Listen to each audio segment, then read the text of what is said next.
How you doing, Frank? Stevie boy?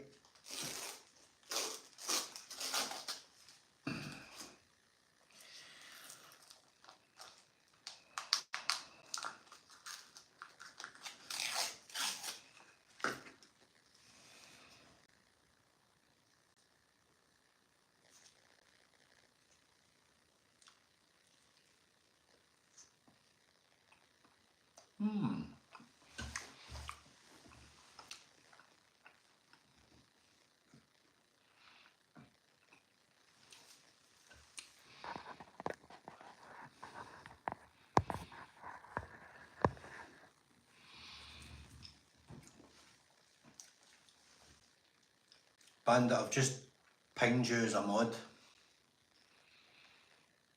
because you've been with me for the beginning, and you don't need to, you know, it's just in the off chance that you're on the live, and you can just help me keep a wee eye out. Cheers, Bandit.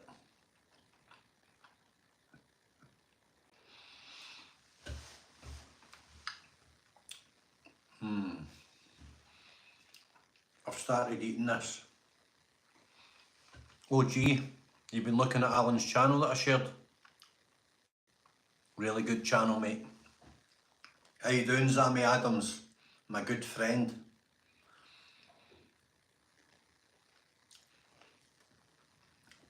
I was thinking about you and your brother last night.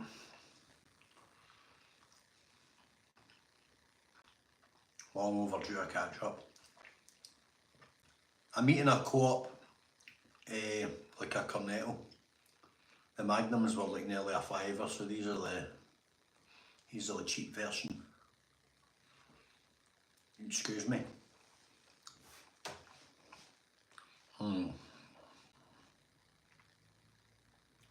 Had a notion for them. Had a guy left a comment last night.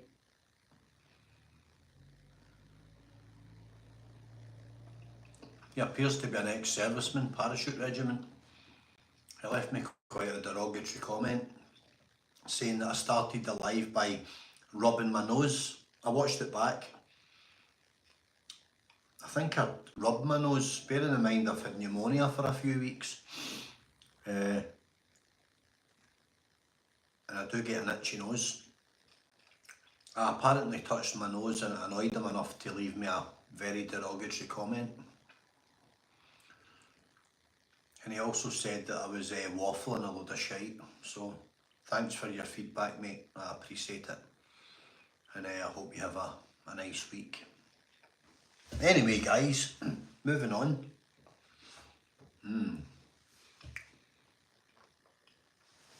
Bandit, I'm going to phone Jim. Jim's doing alright. You know what he's up against. He's got a good family around him, and he's, you know, loves his grandkids. Guy's a gentleman. You know, what can you say? Jim is up against it. Jim's fighting cancer, and aye, Jim's a gentleman. He's often in my thoughts, Bandit, because, you know, it doesn't seem like long ago that me and Jim were out in one of the lochs up in the Highlands kayaking. Yeah, I'm getting over it, Tony. I can still feel it in here. I took the antibiotics they gave me, they were potent. And I can feel it. I've got an inhaler, but I think it's coming to an end, the inhaler. I don't want to get reliant on it, but crazy feeling. Feels like you're drowning. Horrible, horrible feeling, because I've got big lungs. Anyway, could always be worse.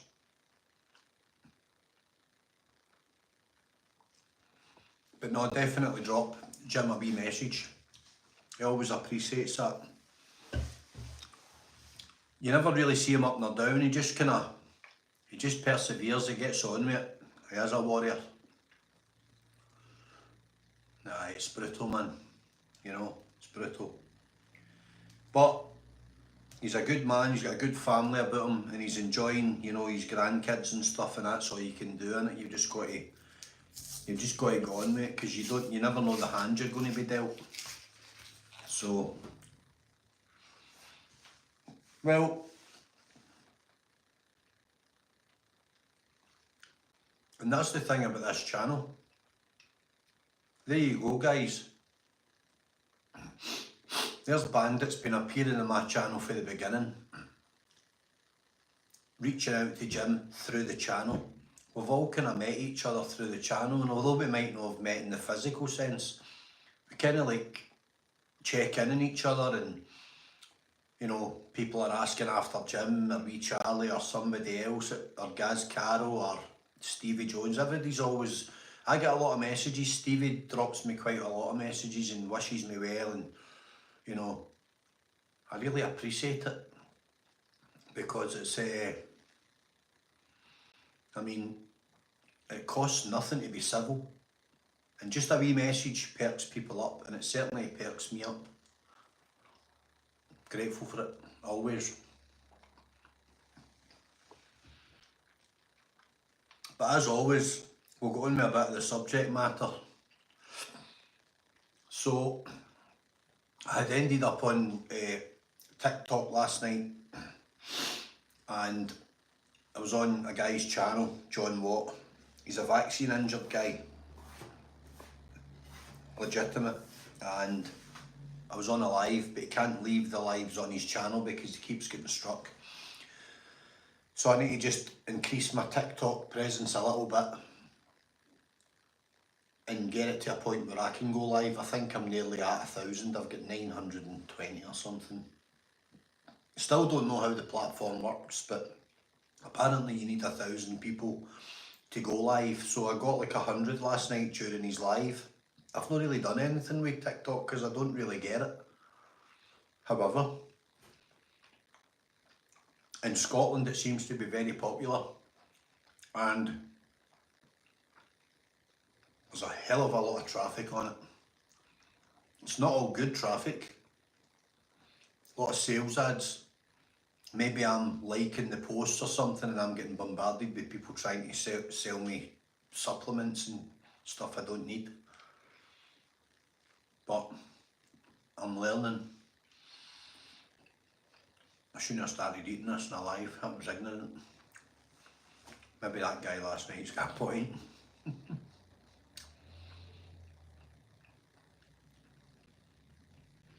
So, I'm going to start doing some stuff in TikTok. How you doing, James?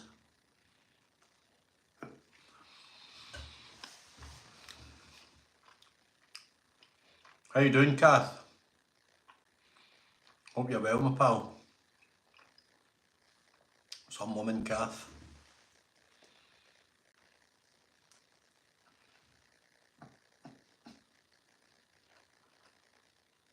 So,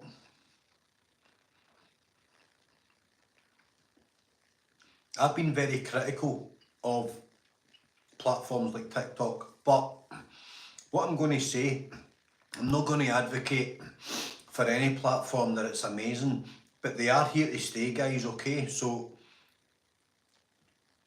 education's going to be key on getting these platforms to an acceptable level where they're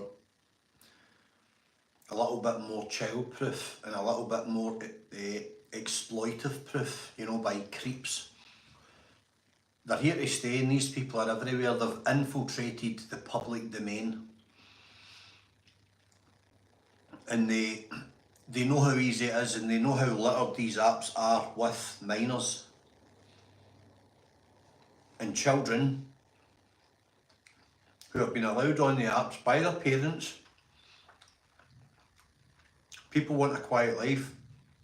People don't want to say no to their kids. And some folk, through no fault of their own, are guilty of believing that their children are more intelligent than they actually are. Bear in mind,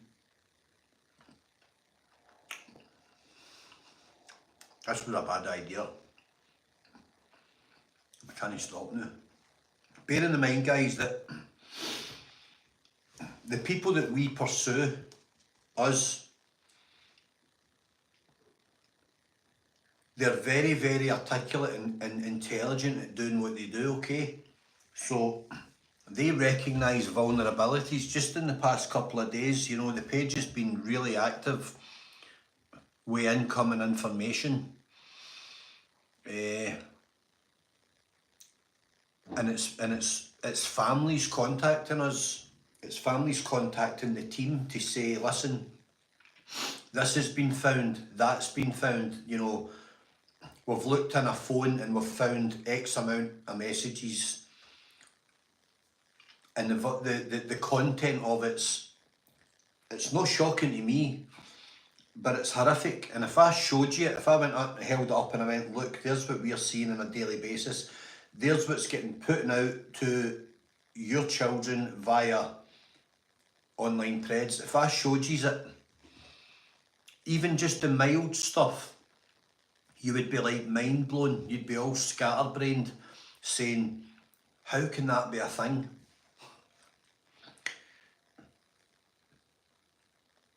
You can't begin to imagine the volume of people online who are prepared to exploit a child. Millions a day, millions of people a day are prepared to do it. Millions, I don't just mean a few hundred, I mean millions. There's literally millions of them online. And they all have the same intention, which is to get exactly what they want by any means imaginable. I can quantify anything I say. If any professional body wants to call me out and challenge me and do it live on a platform, on this platform, I'll quantify it. I just need to log in. I just need to log in and look. We hold all the information, and it's evening, Brad. Hope you're well, mate.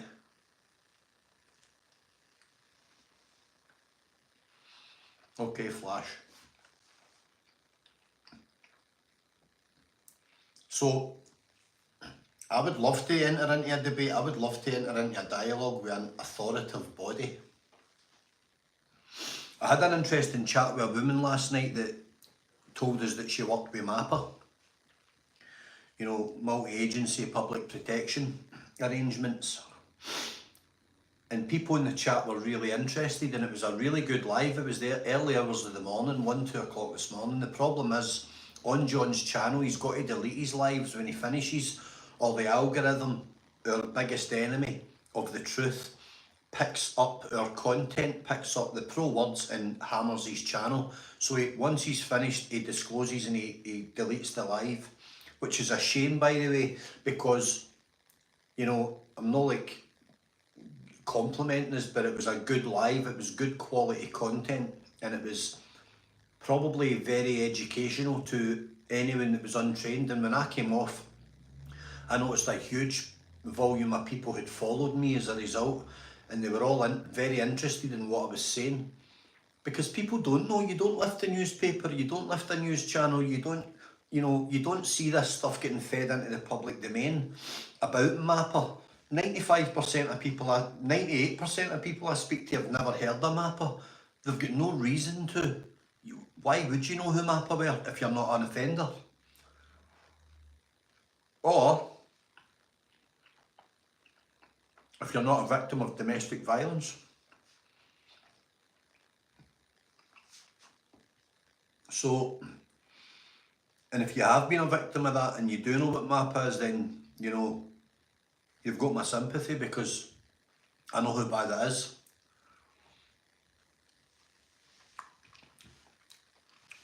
It was last night, John watched live. He had to delete it after we finished it on TikTok, because he keeps getting flagged because of the content, because he's a vaccine injured person. I'm promoting about child protection and child predation, and again, the algorithm doesn't like the words in my vocabulary. The P word. When you talk about, when you mention conspiracies or cover-ups, I'm actually starting to hate the word conspiracy, because it's done to death, and it's anyone that disagrees with you, that's their first comeback at you.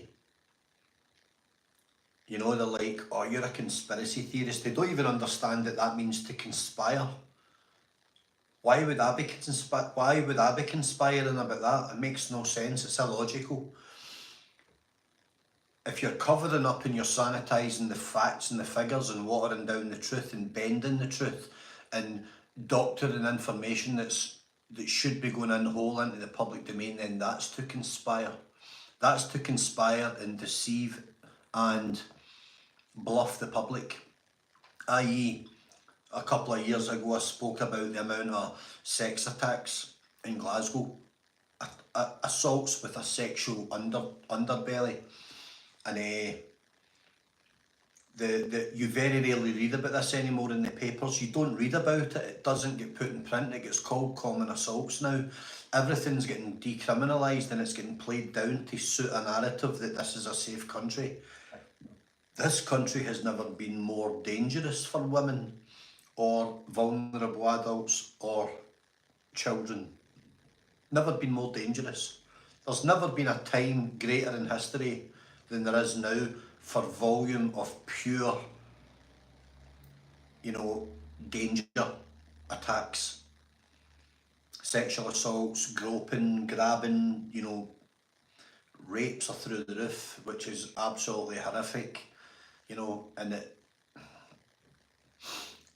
we've put information out today about a guy, a hotelier, who's well known in the hospitality industry all over Scotland and Edinburgh, Glasgow, Inverness, the Highlands, who has been offending for a long time, and now he's getting caught for stuff and it's catching up with him. Not only that, he's been involved with molesting minors as well, and folk are shocked. I've spoke to multiple people about this guy. I'm getting hit up with a lot of information today alone. It's coming into the inbox. Can't avoid it. You can't take your eye off the boil. This stuff is on a daily basis. Now, you run some searches on a name and nothing comes up. You need to know how to search the court rolls. You need to know where to look, because yet again, it's not in the public domain. It's not in public interest that this stuff gets put out. Why? Why is it not? What if he lives in a street and he's got little neighbours here, there and left and right? Do you know what I mean? The answer to your question there is yes, he is. A lifelong one. I won't say his name in my channel. So why are we not running a public domain? Why are we not having a publicly accessible domain that has got absolutely watertight information on it, and it cannot be cheated, it cannot be accessed by the public, it cannot be edited by a third party? It is a rolling page where you type in a search box, really simple. Yes, there's the name, there's the conviction date, there's the context of the conviction, and there's the sentencing, with a photograph, an up-to-date jailhouse photograph. Publicly accessible domain. Let people know who their neighbours are. Stop giving these clowns a pass. There is no mixed opinion with the guy that you're asking about. 100%. My homework on him's watertight. Lifelong offender. 20 years of offending.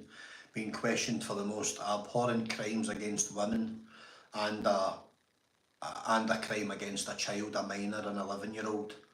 And although he was found NFA, no further action, that's usually the outcome in these cases. No further action. OG knows who I'm talking about. 100% categorically not up for debate. That guy is a lifelong predator, and yeah, he'll be continued to be highlighted by people in this community, in this corner of YouTube. There's no doubt about it. And by the way, I'll happily post my criminal records. I've got them to hand. And if you've got 2 and 3 times on your file over the years that you've been questioned in a police station for sexual assaults on women, believe me, that's a pattern of behaviour. Come on. That's a pattern of behaviour. I've got a lot of mates all over the UK. I don't know anybody, any of my mates that have ever been questioned for a sexual assault on a woman, or a violent assault, or, you know, like a violent sexual assault, or an attempted rape, or being questioned anything at all to do with crimes against a child. If you get questioned once in your life about something, you could possibly put it down to bad luck or a situation. 2 and 3 and 4 times, not a chance in hell is that bad luck or poor judgment in your part. No way. So that's where we'll leave that one. So this live last night, you know, it was, I love anything mint. It was a good live. I never even had a clue what I was doing.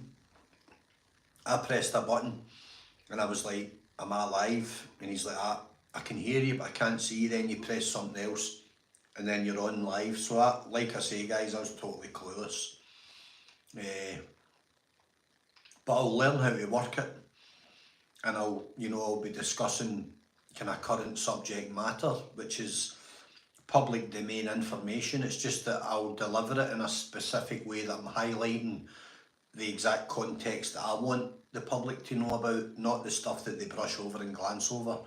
I told you that they were subliminally trying to insert Philip Schofield back into the public domain. Now today, it's everywhere that he's going to be, he's the #1 choice for a return via Big Brother. Told you guys, I'm first up and I'm best dressed. I'm ahead of the curve. I'm looking in the right places for the information. I'm reading the small print. That's why it's small print. It's so you gloss over it and don't read it. I'm looking in the little snippets here and there and everywhere for when they try and insert these people back into the public domain. And then they try and convince you that they're great people. Now, this is an exact carbon copy. It's the same script as Matt Hancock, universally hated, despised. Let's put him in the jungle. And then all of a sudden people are writing in the comments, this Matt Hancock, oh, he's actually all right. I feel sorry for him. Wow. Wow, wow, wow. What a hatchet job they are able to do on your brain.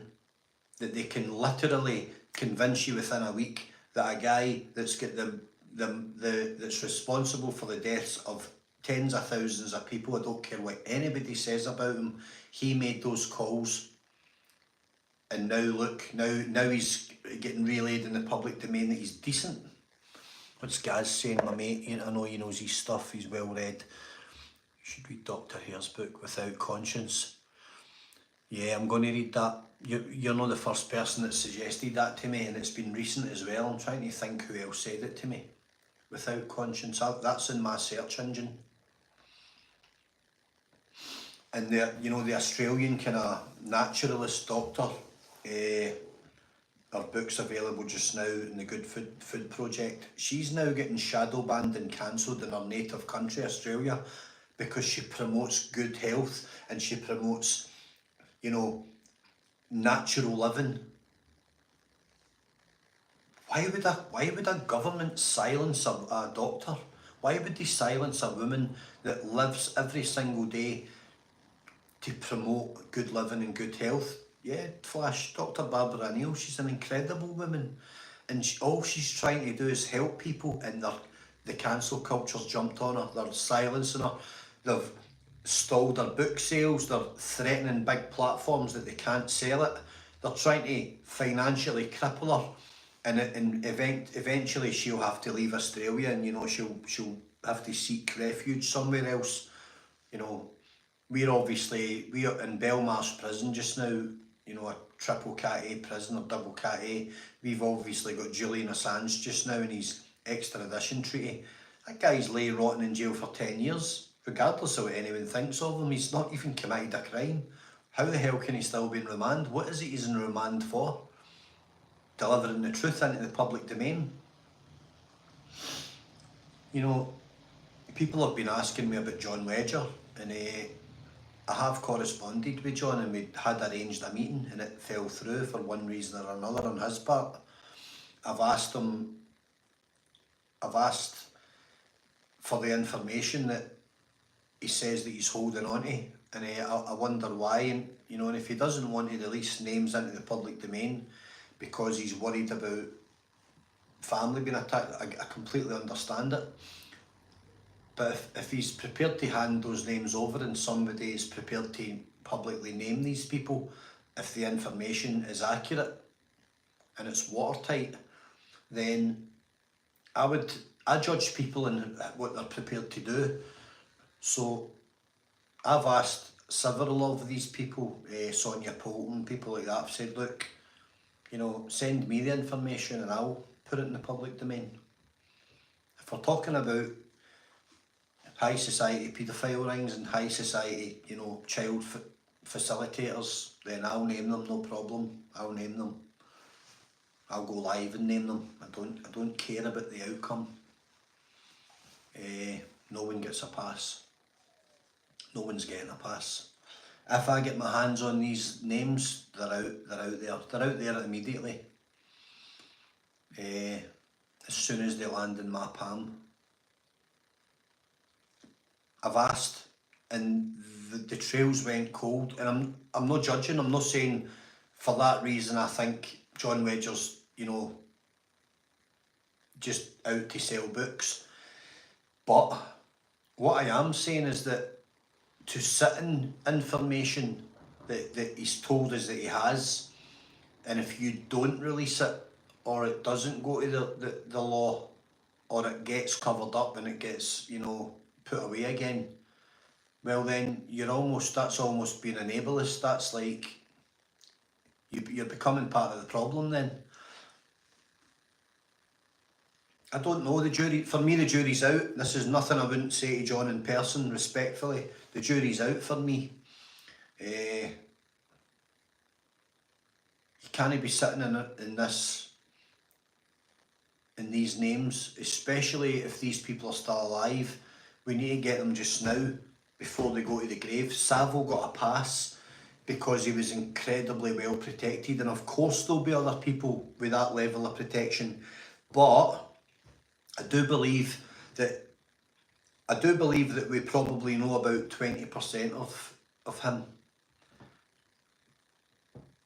He was incredibly connected, and the whole intricate network was masterminded solely by him.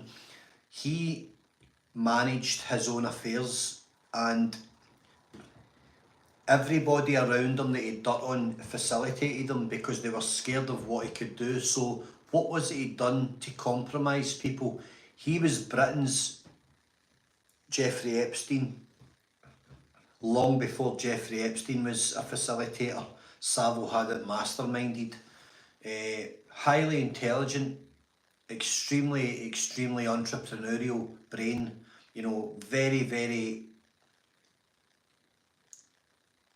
very masterful at covering his tracks. He was walking around hospitals unchecked, molesting children. He had the keys to morgues in Broadmoor. He was allowed to sit and have lunch with, the Yorkshire Ripper, Peter Sutcliffe. He was good friends with him by all accounts. There's footage available. Who was he really? We don't know. We don't know who he was. I've got an idea. I've got my own theory on it, and actually, Sean Atwood covered it, did a documentary on it. It was very well edited. I'll take my hat off to Sean Atwood on that one. They got that really right, and I think probably Ron Swanson did the editing. And all of the nurses, all of the doctors, all of the ones that gave him a pass were complicit. All of the ones that complained were usually sacked or severely reprimanded, and therefore by default fell silent, because obviously they would have been mums, with kids at school paying bills. They can't lose their jobs. So it was easier then, and we lived in a society then where people just looked the other way. And perhaps, and obviously to a point, they probably wouldn't have known the scale of the abuse that was going on. There was an interesting comment made about him it was a woman from Port Glasgow, you know, they're a different breed down in the port, aren't they? They don't mess around. And he had been down there in the 70s, and he was touchy-feely with young women, young girls in a workplace, touching their bums, grabbing them, just being very, very inappropriate. And the women basically cornered him and said, you continue behaving like that and you'll be getting your balls cut off. So they had him well sussed, and he was basically ran out of the place and told never to come back. So we have had a culture of look the other way, and when you're high society you get a pass. I'm going to do an edit on the famous interview with Prince Andrew. I'm going to do my own edit on it. I'm going to do my own take on it. I've been thinking about it for a long time. I just need to put it down for yous. And I need to... I could do it right now. I could go live right now and do it. I could talk through it right now for the next 2 hours, literally word for word. But I'll get to it. I'll probably get to it in the next few days. In fact, I'll try and make a point of that because it's pretty interesting. This is my take on it, because see the interview that was done with him, right? It was really good because it exposed him truly for what he was, but there was no follow-up. That was it. So he got the interview, he had these blushes, and that was it. Then the £12 million compensation package was structured and offered, and that was it, put to bed. So I will not talk too much about it. I'm going to give you my take on it, and I'll try and get it together good and deliver it, because I've broke it all down, and I'm looking at it from a certain perspective, and I'm going to highlight things that maybe some people have missed. So look out for that. That'll come soon. Yeah, we'll never know what goes on at that level, Bandit, but you don't pay 12 million compensation to somebody you've never met. So why would that be allowed? But I don't want to start talking because I'll not shut up. So I don't know what day this is, Tuesday maybe. We'll get to it soon. We'll get to it soon, and we'll have our little debate on it, and we'll give it the going over, and we'll highlight it again. It should never be allowed to lose momentum. Yeah, okay, you could say, right, okay, time's going on, let's move on. Not when you are that level of celebrity, when you're that level of personality, from that level of inherited wealth, royal titles, incredibly wealthy, you know, leading a country, part of a family that leads and represents a country in the global scale, and you are effectively behaving like that. I'm certainly not done with it, so I'm certainly not done with it. Everybody else is throwing their tuppence worth in, so I'm entitled to throw mine in. At the end of the day, he's publicly funded, so there you go. And there will be some things that I hope are interesting the way I highlight them. I think I've watched the interview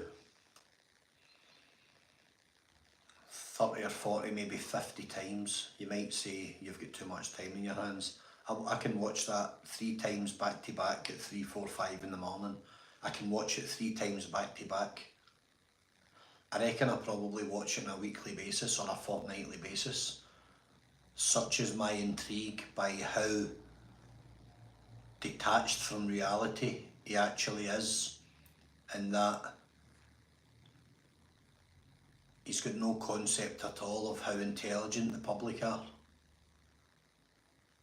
That's his first mistake.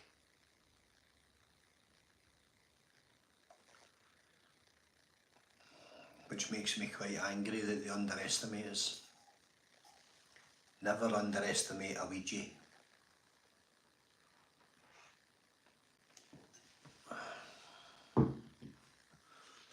Games Tech, we're talking about Andrew Windsor. Never underestimate the common man, you know, the man in the street. Never underestimate anybody. You just don't know what somebody's going to do next. So he's next on the block. He's going on the butcher's block with me.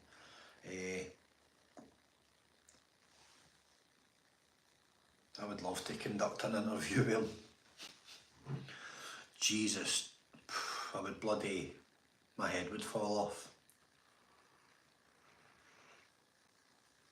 Oh, it's a nice hot cup of tea. So that's what we'll do. We'll do that in the next couple of days. And yeah, we'll get to the brass tacks of what's going on with the man that doesn't sweat. Unbecoming wee man sham. It's stuck in my head like a broken record. You know, it's very unbecoming of us super elites to sell children. Unbecoming. Cricket back to the cranium at that point. Some sense into him. Man's a buffoon, an absolute buffoon.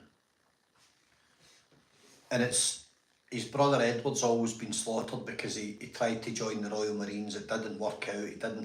He lasted 6 or 7 weeks and it wasn't for him, and that's fine. It's not for, you know, 99% need not apply. But he gets slaughtered for that. But do you know something? He's never done anything wrong. He's a quiet living guy. He's never really done anything wrong in the public domain that we know about. By all accounts, he's just a kind of painfully shy guy, and he gets a bad rap. But then there's Andrew waltzing all over the world. Drives me nuts. Let's change the subject. So let's see what the next couple of days bring, to see if old Gordon the Gophers keepers getting back on the big box and back into the fold, back into the big money, head back in the trough, back in the gravy train. You know what's going to happen. You know he's going to come back sickening, you know, acting all coy and all submissive, you know, looking for sympathy from people.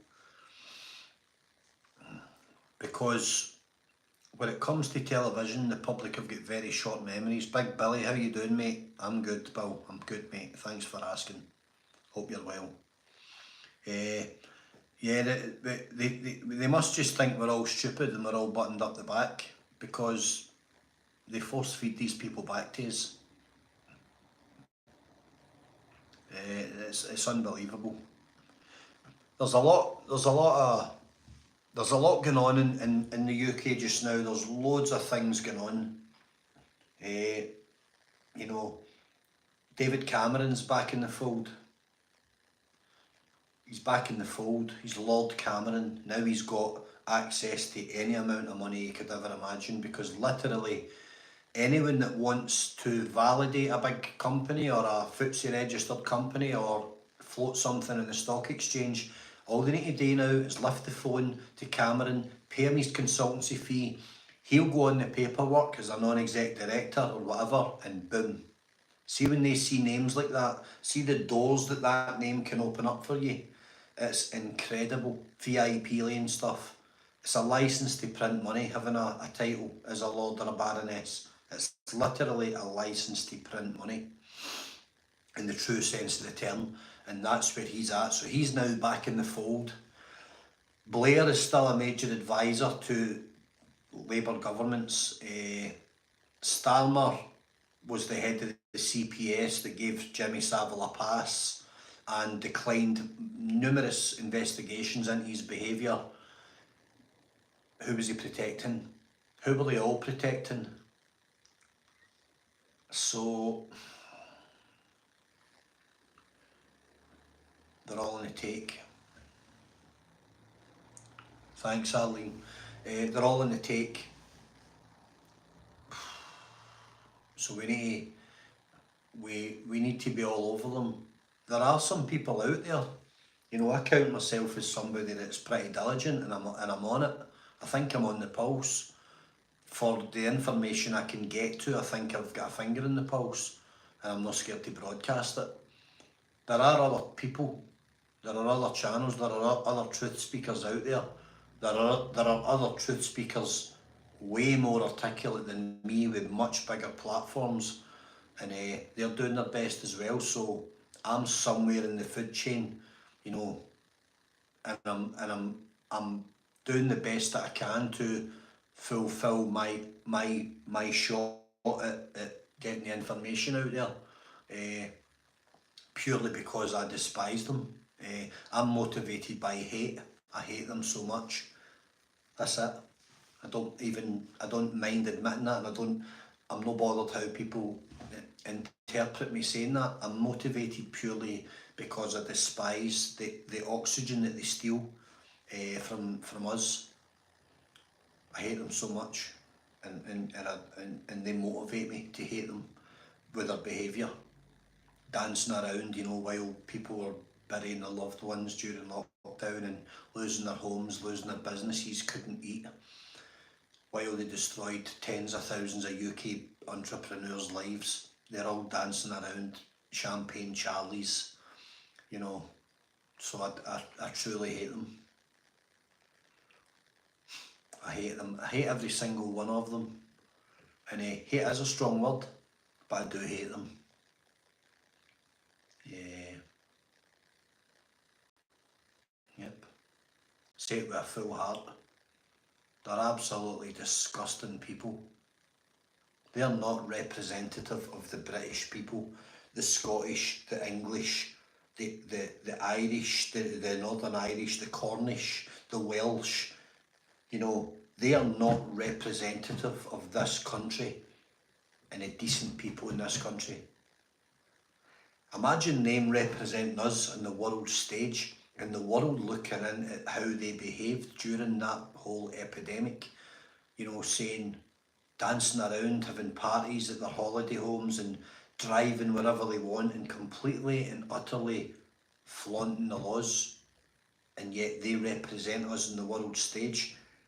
Beasts of no nation. Kelvin, you're spot on. Actually convincing the rest of the world that we're something like them, or that they speak for us, and that we're somehow incapable of functioning as a nation without their guidance. They don't guide anybody. They guide their own hand to the pot, to the gold. They guide themselves, and they guide one another, you know, along the yellow brick road, and they're in the pot. They don't guide us. They do nothing for us. It's complete misrepresentation across the whole spectrum of power and control. I can't honestly sit here and put my hand up and name one thing they've got right in the last 20 years. War after war after war, invasions, money laundering. What have they got right?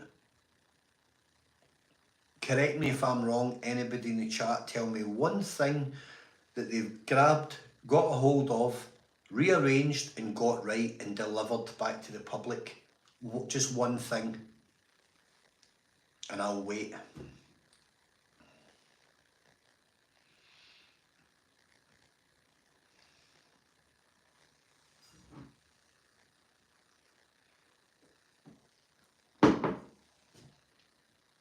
I'm waiting. I think you're getting the point. We'll be waiting a long time. You know, they don't represent us, and they haven't got anything right. And I'm not being, you know, petulant and childish. They genuinely, legitimately haven't got anything right. And the disparity in this nation, and the disproportionate, you know, sharing of the wealth is non-existent. It's it all adds up to deep level corruption, greed, a greed that's out of control. You know, it's not even a normal, like, human you know, just a case of you're just greedy. It's like off the scale, head right in the trough, sucking up as much as they can get, stealing.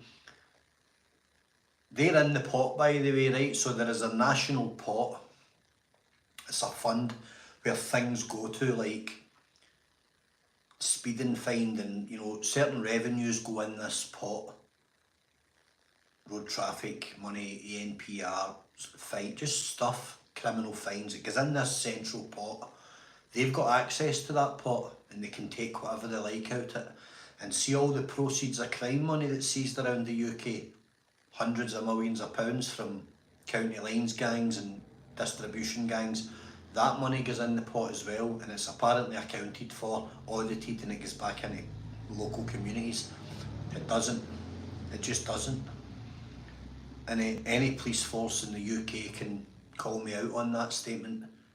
That money gets divvied up to the elites and it gets creamed right off the top, and people with the access key and the power to go into the pot can go in and take whatever the hell they like.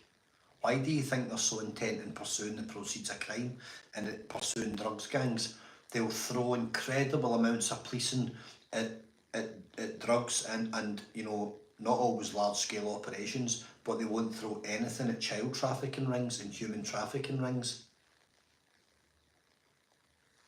Because they're only interested in getting the money. Wake up, everybody wake up and realise that they are absolute Satanists, and their obsession with money and wealth and increasing the gulf between us and them is all that they think about. That's it. It's us and it's them. We're down here somewhere, the real people, getting on in life, getting by, and then they're up there putting their hands in constantly. None of them have ever broke a sweat. None of them have ever served. None of them have ever done a day's work. They just jolly their way through life, you know, snorting and grunting and spluttering and getting fatter. They're pigs. Look at the shape of some of them, you know, the condition of some of them. Boris Johnson, what's he got? Children here, there and everywhere. To anybody he wants, he just does what he wants. He's horrible. Barbaric's not the word. He's, you know, he's a disgusting pig. His old headmaster from his days at, like, you know, when he was in the Bullingdon club, he said he was the most lazy, like, you know, self-centered, selfish, self-indulgent, irresponsible, uneducated buffoon that he'd ever met.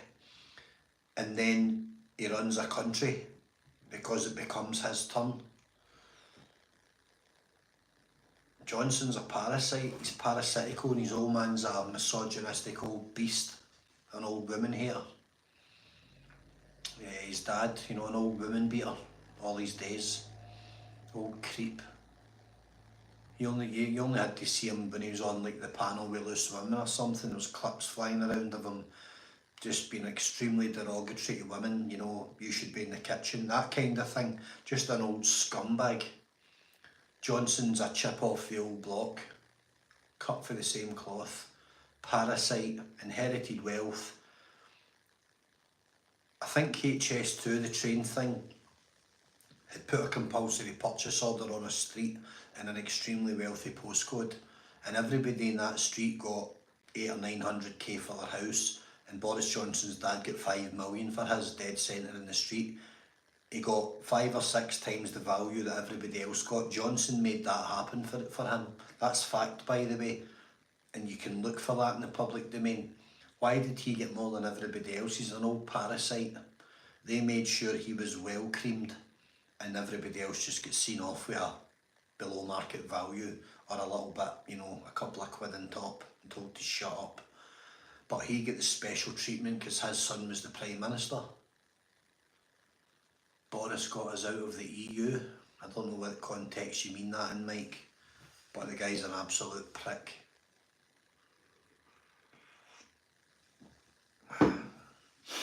And if we're out of the EU, Jesus Christ, it's never been more expensive to live in Britain, so I'm lost with that one. Completely lost with it, how it's benefited. I can't send a parcel to Spain now without it getting stolen and going missing. Nothing's getting through. Everything is up in the air. So, I don't know. I don't know what EU this, EU that, Brussels. I don't know what's good and what's bad. I just know what I feel and what I see. And what I'm experiencing is that it's an absolute disaster. It's a disaster.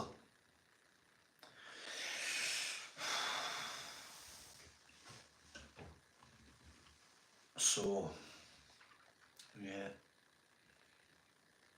Horrible people. Horrible people. Sunak, unelected. Unelected billionaire. Deeply, deeply involved in corruption. How you doing, Super Earther? And given mega contracts to here, there and everywhere, but the family stuff that his wife's involved in via him, he's opening the doors. They are milking billions out of this country for when he does the off. He'll be gone soon. He'll be gone. He's had his shot. He's got his money. You know, he's a robot puppet for the WEF. He reads off a script. He wouldn't know what it is to worry about a shopping bill. He wouldn't know what it is to worry about a gas bill or turn the heating down. He wouldn't know what it was to panic at the end of a month.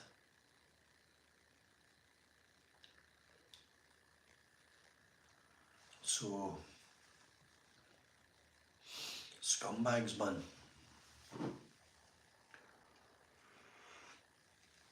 So what's the answer, folks? Oh.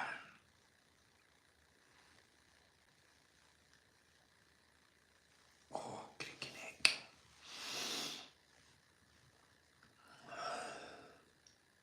The answer is to keep on keeping on.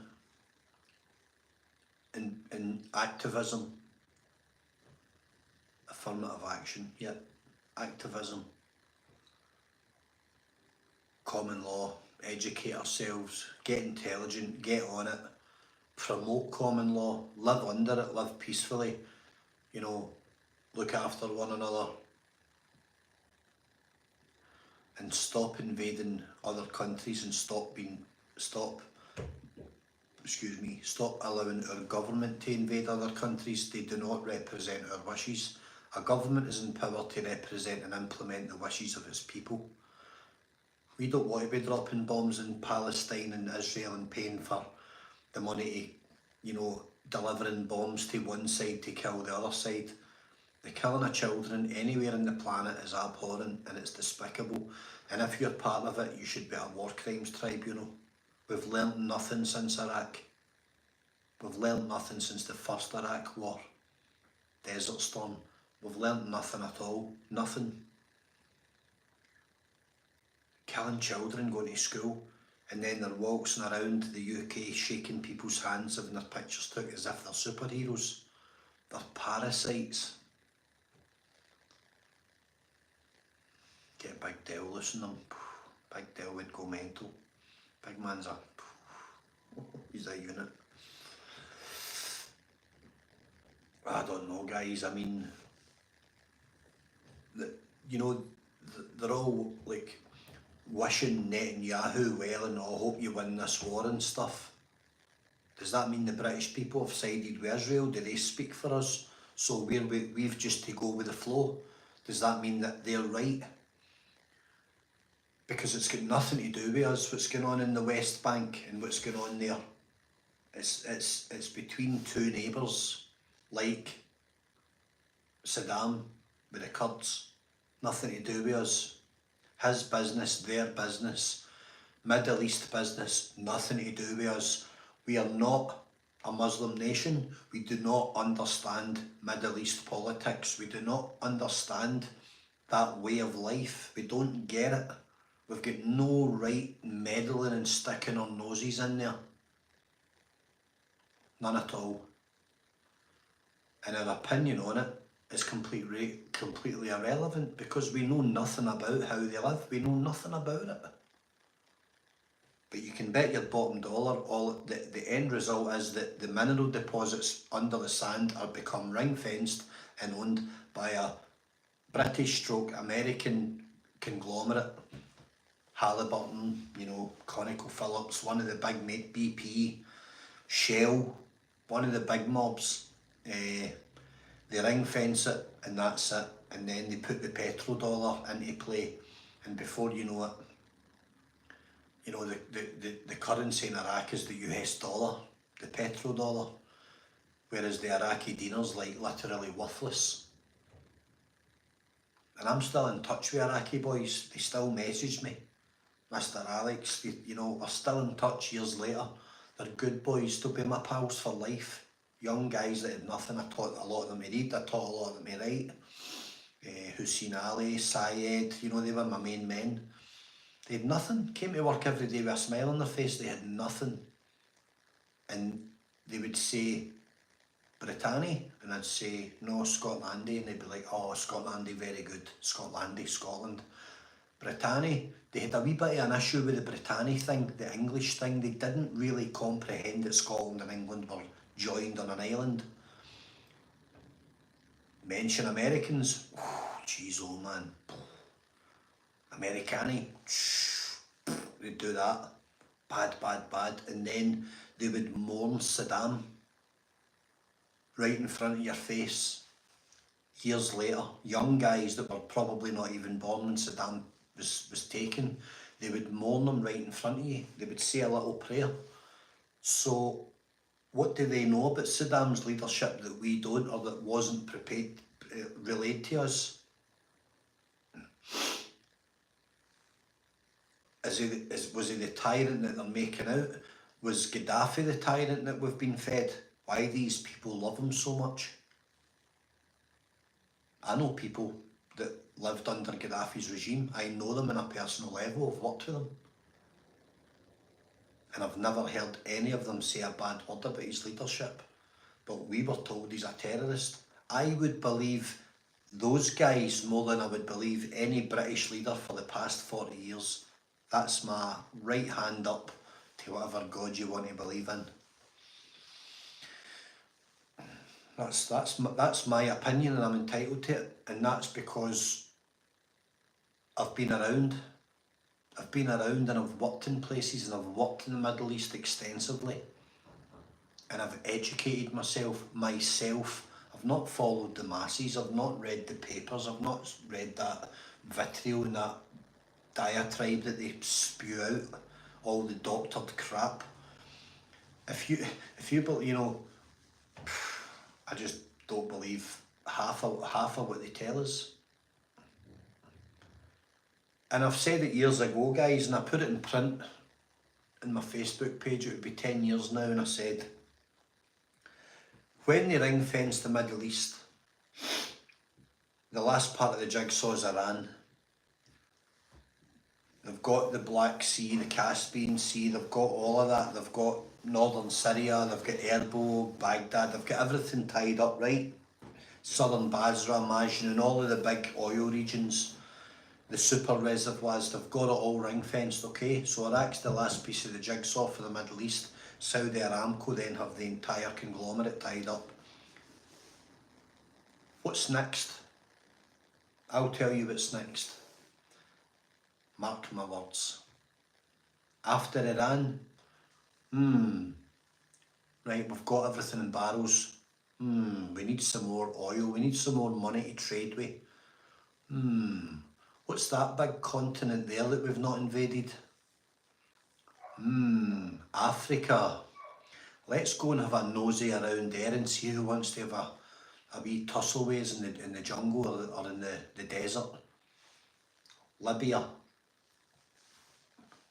Congo. Cote d'Ivoire. Anywhere in Nigeria. Senegal. Ivory Coast, Bay of Benin. Africa is a hotbed of hundreds of the most sought after minerals on earth. The whole continent. they'll pick a fight there in our lifetime. Some Chad, right? Eritrea, Sudan, everywhere. Mozambique, all of it. There's money everywhere, right? And they're going to go for it. And they're going to take it. Why do you think they're keeping Africans weak? Where's all the money? Where's all the billions in the last 60 years in water aid and food aid? Where's all the water wells? I've been in Africa. There's in Nigeria, one of the richest countries in Africa, there's barely a decent road to drive on. There's no sewerage system. There's barely an infrastructure in place. It's a disaster zone. I've been in Sierra Leone. I've been in Senegal. I've been in the Ivory Coast. I've been, I've seen it with my own eyes. It's a disaster. It's an absolute disaster. And they keep them weak by keeping the water out, electricity, the grids, and still in the dark ages, literally. But it's foreign conglomerates, mostly Chinese, that own all the ore mines, all the lithium mines, all the illegal mining is done via Chinese holding companies, but it's British and American funds and British and American, coup d'etats. It's us that's running the coups and we're fronting the Chinese up to make it look like it's them. It's all British shareholdings, all backed by Russian oligarch money that they bought half of London. And then now Cameron's talking about seizing all the oligarchs' money. They were all doing business for them a few years ago. Abramovich and all his mates, all the money in London's all Russian money. Africa's next on the map, and they're going to go in for it, and they're going to do it in a way that they're going to start picking little fights. Okay?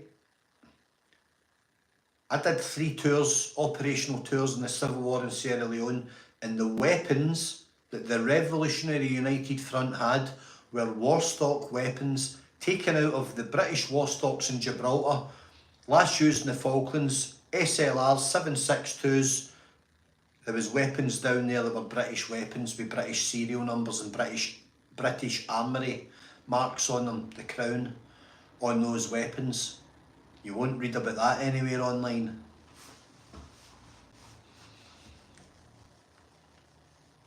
Think I'm kidding? I can verify it. Mark Thatcher. Mark Thatcher was the mastermind. Tim Spicer, former army colonel, Sandline International. Eben Barlow, worked with Eben Barlow, mercenary, executive outcomes. I know the history of it. I know the history of Africa. I've been obsessed with it since I discovered Joseph Conrad's book when I was about 15, Heart of Darkness, about the ivory trade in Congo, in the late 1800s, early 1900s. Africa is the true heart of darkness, and it's the last frontier for the Western world to get in about and take control of. It's the last frontier. People talk about Antarctica and the subarctic, and no, logistically non-viable for another few hundred years. Africa, the oil's right there beneath your feet, like the desert, like southern Majnun, southern Basra Basin. The oil's 30, 40, 50 metres down in places. It's super shallow. You poke a hole in the ground, you suck it straight out of the ground, and it's the best oil. Africa's got the best oil as well, and it's got so much, and there's no health and safety, there's no laws, so the mining's easy. You just keep emptying villages and throwing manpower in, and when the mud slides and kills them all, you go to the next village and throw the same workforce in the next day. No one cares. There's no comebacks. Why? Because it's illegally fronted in the first place, and the chain of companies between the law and the outcome is so vast and so convoluted and complicated that no one will ever be held accountable for it, but their money will come out. They know how to get the money out of these places. Diamond mines, emerald mines, amber mines, everything. You know, there are regions in West Africa where you walk around in the ground, the diamonds are between your toes. I've seen it with my own eyes. The diamonds have got no value in Africa. They call them blood diamonds, that is what they are. They're conflict diamonds. They've got no value. They're stones in the ground. They're only valuable when De Beers can verify them and ship them out of the country. When they land in value, they're worth 100,000 times their value. They're stones. Right? So that's it. BP have been deep sea oil drilling for 20 years, Scobs. I was in the Bonga project in the Bay of Benin. And that was a deep water drilling project, 3 kilometres deep, 20 years ago.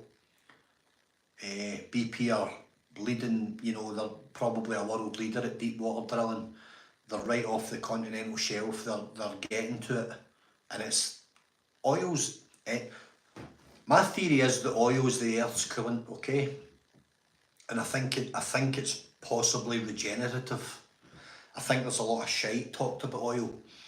But I do believe that the oil that we see is the earth's coolant. And now that we've been sucking it out all over the planet, the earth's heating up. And we're getting sinkholes, we're getting earthquakes, we're getting tsunamis, we're getting all of these problems because we're taking the coolant out of our planet. That's my very simple basic theory on it. And we're pumping water in, but water's not as good a coolant as oil. So what we take out of the reservoirs we replace with oil. It's not as good. That's just my simple theory. Could be wrong, but I don't think I'm that far off the money. And I do believe, and I've said it many times, that Africa will get struck.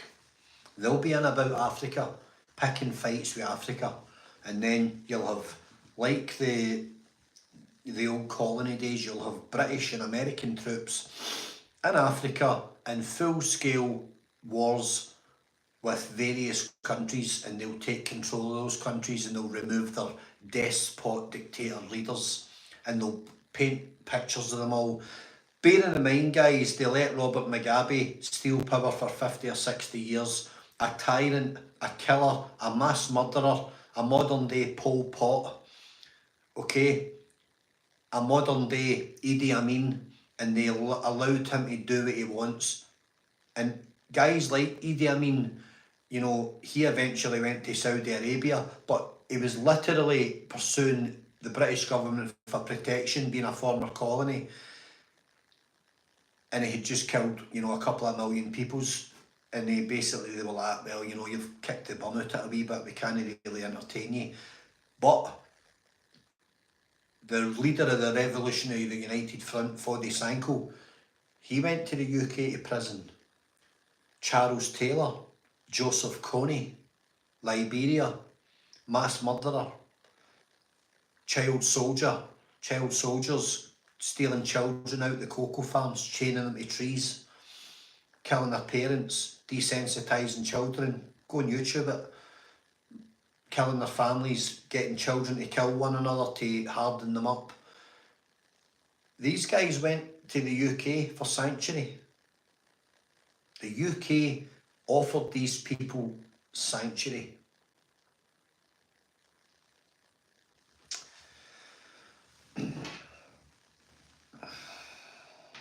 Africa, I've got a very, very unusual affinity with Africa. I'm very passionate about Africa.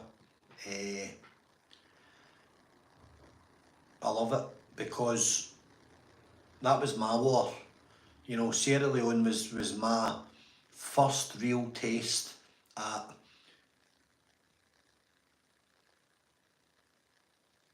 what human beings are prepared to do to each other. You know, I seen the aftermath of them going through Freetown with machetes, hacking people's limbs off, cutting kids' arms off, just horrific barbarity. And you know, young guys from Glasgow were like, what the hell, just astonishing, you know. But amazing place. I've got great memories of the people that I met, you know, the people that made me these types of things. Still got them. Fond memories, even although there's bad memories of the things you see. It is what it is. It's, you know, it it probably shapes your life when you get out of your 20s and 30s and you engage your brain a little bit and stop boozing. So Africa will be next. Iran is going to get hammered, and then they'll go and they'll start snooping around Africa, because Africa's going to be easy. They've kept that continent weak for centuries for very good reason. I loved Ghana. Amazing place. Accra, the old schoolhouse in Accra. Martin Bebbington, New Tech. Probably dead now. I don't know, he could be alive, but lost touch.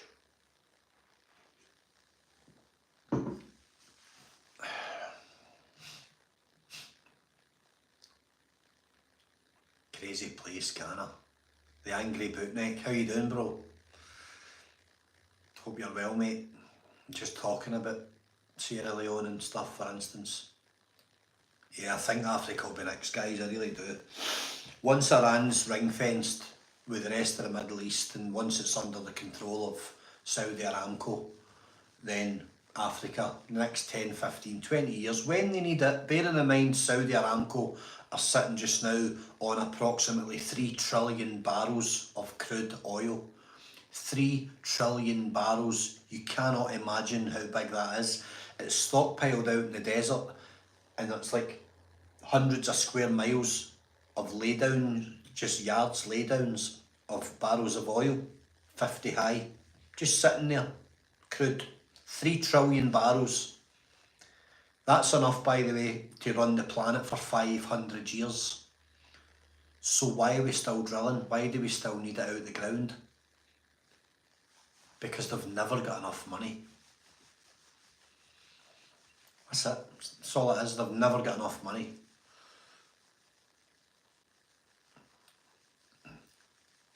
And one by one, they are removing the leaders of these nations,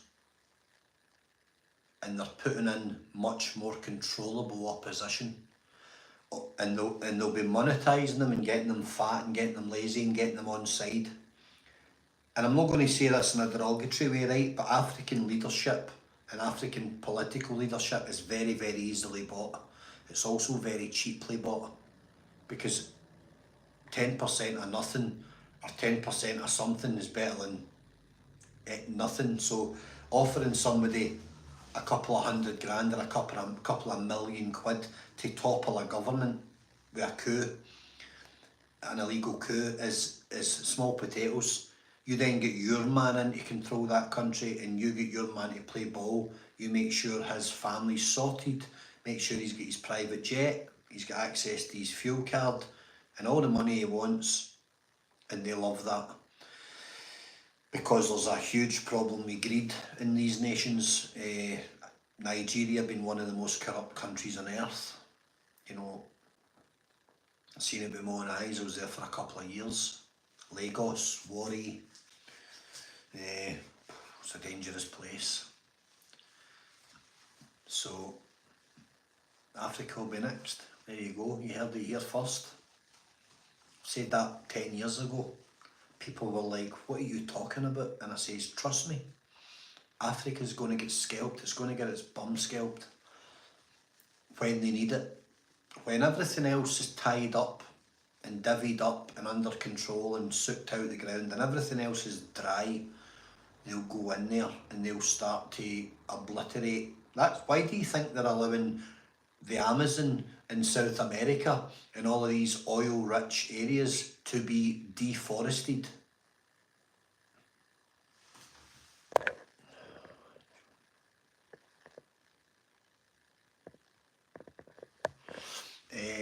Why do you think these places are being deforested? They're allowing Congo to be illegally deforested by American, British, by the way, everybody's in Congo pulling the timber out. Timber's worth a fortune, and it's companies in China that mill it out of there.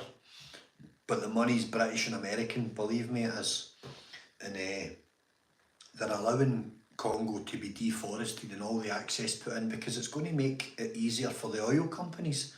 they'll have a much cheaper time logistically getting in and getting drilling equipment in, because the illegal loggers have put roads in, the stonework's done, it's all done for them.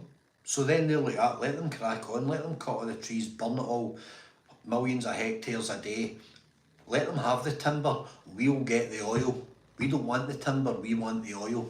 So they're letting them do the work for them. It's all money laundering, it's all profiteering, and it's okay. See if it wasn't allowed, see if they didn't want it to happen, believe me, there wouldn't be any illegal logging going on in Congo or the Amazon rainforest, because they would put a stop to it. They would have the US Marines in, they would have Delta Force in, and they would deal with them.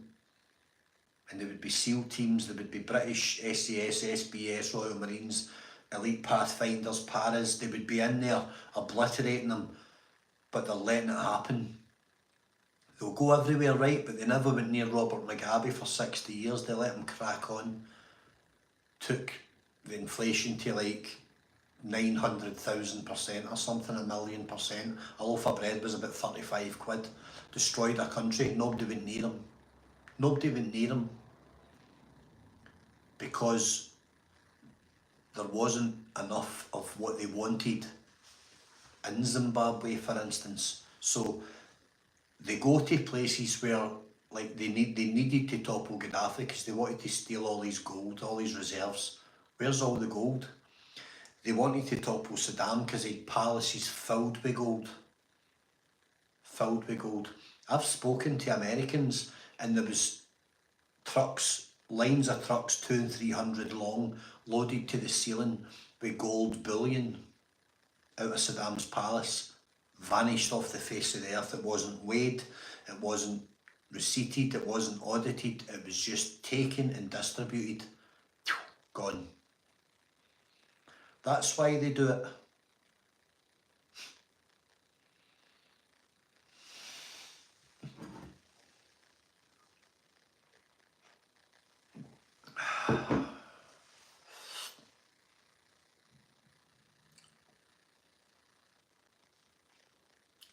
That's the reality of it. And people hate soldiers. Soldiers are only trying to earn 11, 20, 30 grand a year. The money's shite. They're only trying to earn 11. These are just guys that followed their heart. That's it. Don't blame soldiers. Blame politicians. You'll never find a politician in the UK that's ever sent his son to a conflict country. Doesn't happen. Why would they? When they can send young boys for housing schemes like us. Pawns. On that one, OG, you've got me over a barrel. Night night, Angry Bootneck. Travel safe, mate. Yeah, Bandit, it was truckloads. It was miles long, the convoys taken out of Iraq. Miles long. I know a Navy SEAL and I know a US Marine Sergeant Major retired that was boxing it up, and he was there for 3 months. 3 months putting gold in crates. 3 months. And coins and artefacts and smolted bathtubs filled with gold. Bathtubs with molten gold in them. There was that much of it. They had to smolt it on site and make it bigger so that they could crane it right onto trucks and ships and right into air carriers, big planes, big DC-10s and all the rest of it, all the big American jumbos. They were craning it in. Scobes will know what I'm talking about. It wasn't just gold, it was everything. It was everything that you could ever think that somebody like Saddam would have. They had that much money that he had to convert his money into something, so he would just phone up a diamond mine in Africa and say, right, I'll buy your mine, send me every dime, palaces filled with diamonds, Egyptian artefacts robbed from Egypt, mummies, Tutankhamun stuff, the Boy King, stuff taken out of the pyramids. Egyptologists have verified what it is, and it's worth billions of pounds. Ming vases, he had a collection of Ming vases worth something like £1 trillion. These things are worth, 70, £100 million a pop. Apparently there was hundreds of them. It's just insanity, it's mind blowing. All plundered, all taken away, all gone. I will say something, a couple of British guys were there, and a couple of them got their hands in a few crates and pulled some gold bullion out and pilfered it, whacked it in the engine blocks of the Land Rovers and brought it back to the UK. Good luck to them. A couple of them bought a house from it. It's madness, it's all madness. What can you say? No different to the Vatican, no different to any other massive, you know, rich authority that just doesn't pay tax, puts a bowl out every week and asks its followers for free money. And there's buildings all over the planet doing it, and all the money's getting funneled back to a singular address and a singular bank account that's got trillions of pounds in it, but they all plead poverty. Has anybody watched the film Spotlight? I've spoke to you before about it. Michael Keaton. It's about the Boston Globe or the Boston Herald. It's a column called Spotlight, investigative journalists. How you doing, Lee, Marvin, Hitchman and Kiara? Hope yous are well, guys. What's the big man saying there? Yeah, I left you a review, mate. I'm glad that you liked my review. It was meant on Amazon. It took a few days to publish. I kept checking in and then I seen it was live.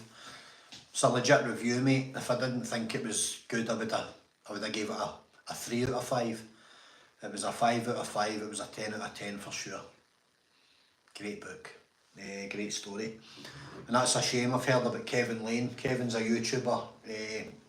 Did 20 years for a murder that he never committed. I think we could probably all agree that he definitely didn't take part in that. I'd say the proof probably speaks for itself today. And he's been railroaded back to jail on his life licence, which is a shame because he's doing very well in life, Kevin Lane. I've spoke to him with Matt Legg, good friend of Matt's, and unbelievable. They had a night arranged and it's been cancelled as a result. Seen Yami covering it. They're never going to give people peace because he's came out, he's doing well in life, he's self-promoting himself, he's very likeable, lots of charisma, intelligent entrepreneur, business-minded, doing well in life, everything that society and the powers that be despise for guys that are on life licence or reformed criminals. They're not allowed to do well, so they hate it. So they've jumped on getting Kevin Lane back to jail. And I've listened to him many times and he's an interesting listen. He's a funny guy, great speaker, great articulation, you know. Probably a difficult guy not to like. So, unbelievable.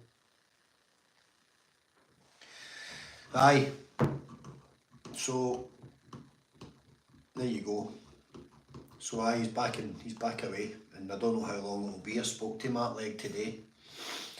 Like Big Matt, hadn't spoke to him for a while, so I gave him a phone. YouTube's an interesting, there's loads of people. It's funny how you meet people, you know, you meet people and you get to know that. I count Big Matt as a great friend. He's a big gentleman, you know, really like Big Matt. Again, he's a hard guy not to like, very easy to go on with. And it's a shame. Hopefully Kevin gets out. Best of luck to him, best wishes to him. Hopefully he's back out soon. It's maybe a few weeks or a month. Hopefully it's not going to be 2, 3, 4, 5 years. It's not justified. It's definitely not justified. If I didn't know that it wasn't justified, I wouldn't comment on it. I wouldn't risk anything toward him by commenting something stupid. I know enough, I know the ins and outs of it, and I know that it's not justified. So, that's life, guys.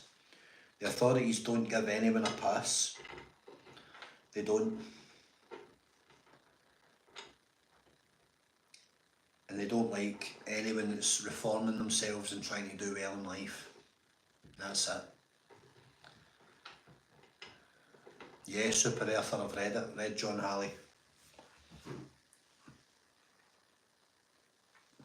In fact, I've got it. I've got it in a bag. I've got it. I'll dig it out. I'll get a wee post. Well guys, that's another good chat. I don't even know, we just talked about a wee bit of everything there. I never really had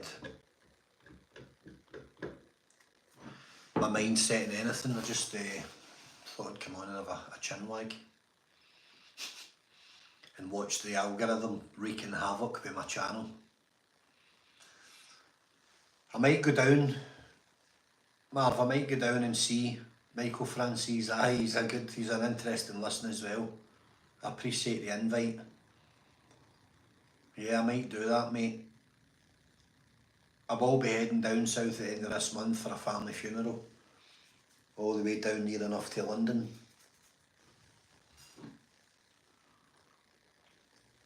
I'll let you know, bud. I'll let you know. Right guys, I'm going to take the last of my flask and get off. Wish yous all well. As always, stay steady striving, take care, look after yourselves, keep the high balls low,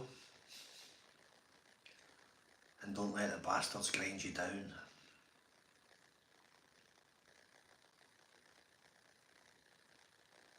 Okie doke. Night night folks. Lee Marvin Hitchman, Kiara. Keep on keeping on guys. Wish yous well. Look after each other. Night all.